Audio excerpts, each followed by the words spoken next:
Hi friends, welcome back to our channel. Today we will discuss about 100 days 100 startup stories in day 4. The story of Fulco. దేవాలయపు పూల వ్యర్థాలను విజయంగా మార్చడం. మీరు ఎప్పుడైనా దేవాలయాల్లో సమర్పించబడే పూలు ఏమవుతాయో ఆలోచించారా? ప్రతిరోజు ఈ పవిత్ర పూలు టన్నుల కొద్దీ నదుల్లో పడతాయి. ఆ పవిత్ర జలాలను కాలుష్యంతో నింపుతాయి.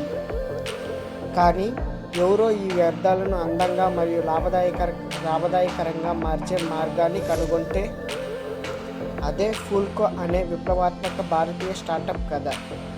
ఇది దేవాలయపు పూల వ్యర్థాలను పర్యావరణ హిత ఉత్పత్తులుగా మార్చడం.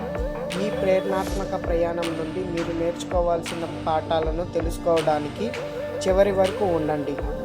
మరియు ఇలాంటి అద్భుతమైన కథల కోసం వెంటనే మన స్టార్టప్ ఎంటర్‌ప్రెన్యూర్ ఛానల్ను సబ్స్క్రైబ్ చేయడం మర్చిపోవద్దు. Main content. పాయింట్ నెంబర్ 1, పెద్ద సమస్యకు పరిష్కారం. భారతదేశం ప్రతి సంవత్సరం మిలియన్ల టన్నుల పూల వ్యర్థాలను ఉత్పత్తి చేస్తుంది.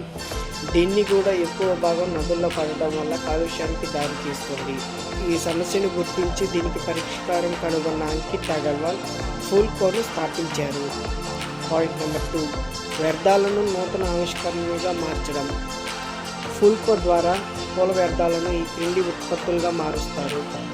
అగరబత్తీలు రసాయనార్పితంగా మరియు పర్యావరణ హితంగా తయారవుతాయి. ఫ్లెదర్ వెజన్ లెదర్ ఆల్టర్నేటివ్. కంపోస్ట్ అధిక నాణ్యత కలిగిన ఆర్గానిక్ ఎరువు.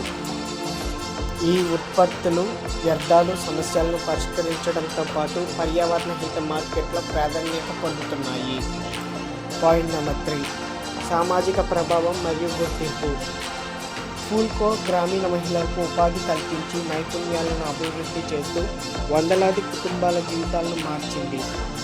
ఈ ప్రయత్నాలకు United nations young leaders award వంటి అంతర్జాతీయ గుర్తింపు లభించింది. కీవే. ఫుల్కో కథను చూస్తే నిజమైన సమస్యలకు సమాధానాలను కనుగొనడం ద్వారా స్థిరమైన వ్యాపారాలను నిర్మించడం సాధ్యమని తెలుస్తుంది. ఫుల్కో కథ ప్రతి సమస్య వెనక ఒక ఆవిష్కరణ ఉందని నిరూపిస్తుంది.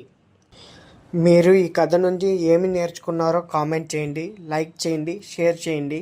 మరెన్నో స్టార్టప్ కథల కోసం మన స్టార్టప్ ఎంటర్‌ప్రెన్యూర్ ఛానల్ను సబ్స్క్రైబ్ చేయడం మర్చిపోవద్దు.